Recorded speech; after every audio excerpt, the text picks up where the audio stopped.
ये आपको इस प्रकार से ही पूछा जाता है कि कोई व्यक्ति अपना कल्याण चाहता है तो उसे अपने जीवन में क्या करना चाहिए। मान लीजिए यह प्रश्न आपके सामने आपके साक्षात्कार में आपसे पूछ लिया जाए इंटरव्यू में कि बताइए कोई व्यक्ति जो है अपना कल्याण चाह रहा है कि मेरा कल्याण हो जाए तो उसको क्या करना चाहिए। ठीक है, तो हम समझेंगे यहाँ पर क्या करना चाहिए, नोट करेंगे।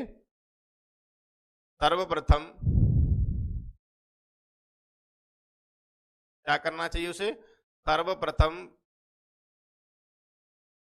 ब्रह्मचर्य का पालन।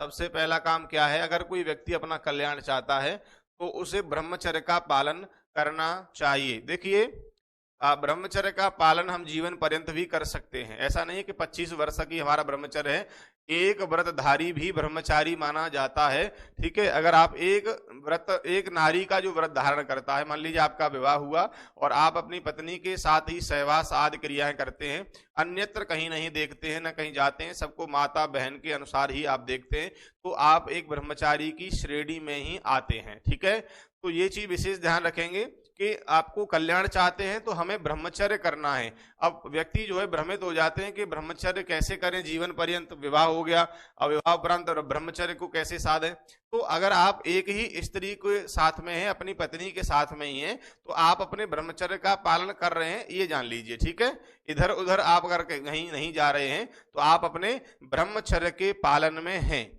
इसलिए कहा गया कि सर्वप्रथम तो उसे जीवन पर्यंत ब्रह्मचर्य का पालन करना ही चाहिए, अगर वह अपने कल्याण की इच्छा चाहता है तो। ठीक है,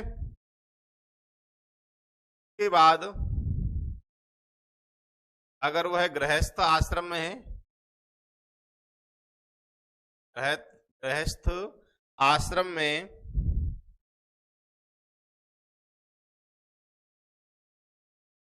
पितरों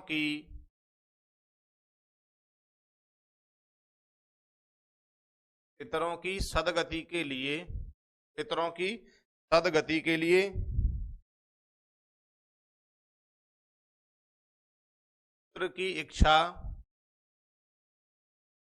पुत्र की इच्छा से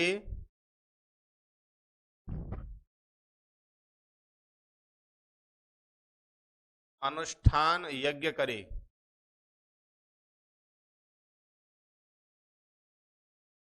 ठीक है, दूसरा काम क्या है कि वह गृहस्थ आश्रम में प्रवेश करेगा, गृहस्थ होगा तो उसे जो है पितरों की सदगति के लिए, क्योंकि जब जन्म लेता है तो जन्म लेते ही 3 ऋण उसके ऊपर चढ़ जाते हैं। एक होता है देव ऋण, एक ऋषि ऋण और एक होता है पितृ ऋण। ठीक है, देवताओं का ऋण हमारे ऊपर है और हमारे पितरों का, हमारे जो पूर्वज हैं उनका ऋण है, और ऋषियों का ऋण क्योंकि हमने उनका जो है गोत्र ग्रहण किया है तो उनका ऋण भी हमारे ऊपर है। ठीक है, तो इस प्रकार से 3 ऋण हमारे ऊपर होते हैं। तो उसमें से जो पितृ ऋण है, पितृ की सदगति के लिए हमें जो है क्या करना पड़ता है, हमें एक पुत्र की इच्छा से अनुष्ठान यज्ञ हम करते रहें, जिससे हमारे परिवार में पुत्र आए और पुत्र का जन्म होते ही हमारा जो पितृ ऋण है उससे हम उऋण हो जाते हैं, क्योंकि पितृ से हमारा वंश जो है आगे बढ़ जाता है। ठीक है, तो इसलिए कहा कि गृहस्थ आश्रम में पितरों की सदगति के लिए पुत्र की इच्छा से अनुष्ठान यज्ञ करें। ठीक है, आगे उस व्यक्ति को क्या करना चाहिए जो अपने जीवन में अपना कल्याण चाहता है, उसके बाद वह वानप्रस्थ ग्रहण करे। वानप्रस्थ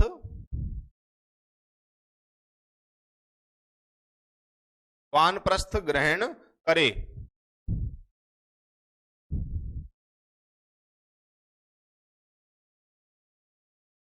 वानप्रस्थ ग्रहण करना क्या होता है कि 50 साल के बाद में आपका विवाह हुआ, बच्चे हो गए, बच्चों का भी विवाह हो गया, बहुएं घर में आ गई, और 50 साल के बाद आपको धीरे धीरे अपने वानप्रस्थ आश्रम में प्रवेश करते रहना चाहिए। कि चीजों से आप जो है अपना मन हटाते रहिए, अपना ध्यान हटाते रहिए, कि परिवार में सब जो है अपने पुत्रों को सौंप करके कि भाई आप देखिए अब मैं अपना भजन में लग रहा हूं। तो धीरे धीरे उनका हम जो एक साथ तो त्याग नहीं कर सकते, लेकिन हमें धीरे धीरे वानप्रस्थ आश्रम में प्रवेश कर देना चाहिए। जैसे मान लीजिए सारा काम आप ही संभालते हैं तो आपने जो है अपना व्यापार पुत्र को सौंप दिया, के बाद घर का जो है पूरा सिस्टम जो है उसकी पत्नी को सौंप दिया।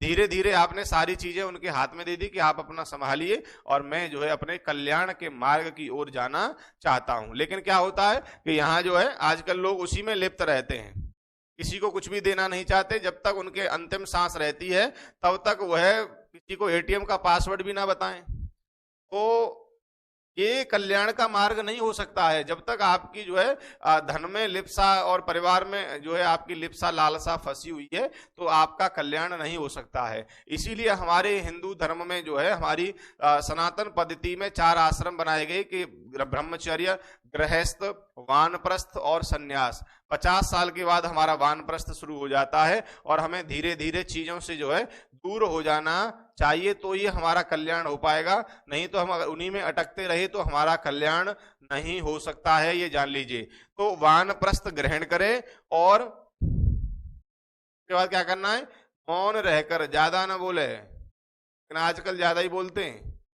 ज्यादा बोलते हैं तो सुन भी लेते हैं। तो मौन रहकर सन्यासी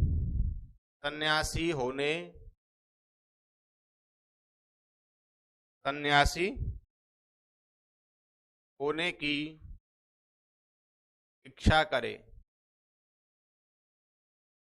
के बाद अगर वह येन केन प्रकरण 75 तक जी लेता है, आजकल जीते ही नहीं है, निकल लेते।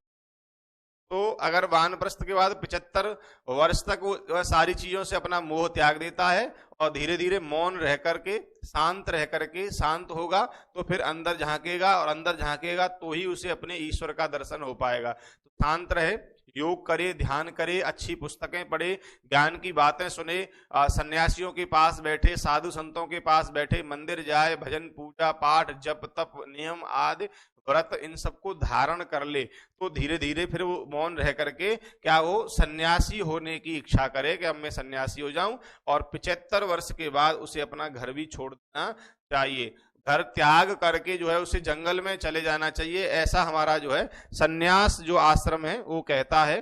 तो वानप्रस्थ के बाद में सन्यास आश्रम है, तो उसमें व्यक्ति को जो है सन्यासी होने की इच्छा करे। लेकिन आजकल क्या है कि 60 साल के बाद भी विवाह की इच्छा जागृत हो रही है लोगों की, 70 साल के बाद विवाह की इच्छा जागृत हो रही है, 50-55 की हो गई और विवाह कर रहे हैं 20 साल की लड़की से। तो आजकल सब उलट पुलट हो गया है, इसीलिए किसी का कल्याण नहीं हो रहा है, क्योंकि वह अपने धर्म पर नहीं चल रहे हैं। हमारे जो है शास्त्र में कहा है कि चतुर्विध पुरुषार्थ बताए हैं। कौन कौन है चतुर्विध पुरुषार्थ? धर्म अर्थ काम और मोक्ष, ये बताए हैं कि धर्म अर्थ काम और मोक्ष ये चतुर्विध पुरुषार्थ हैं। लेकिन क्या हो रहा है, अब उन्होंने कहा कि आप धर्म का अनुसरण करिए, आप धर्म का अनुसरण करिए तो अर्थ और काम स्वयं सिद्ध हो जाएंगे और फिर आपको मोक्ष की प्राप्ति होगी।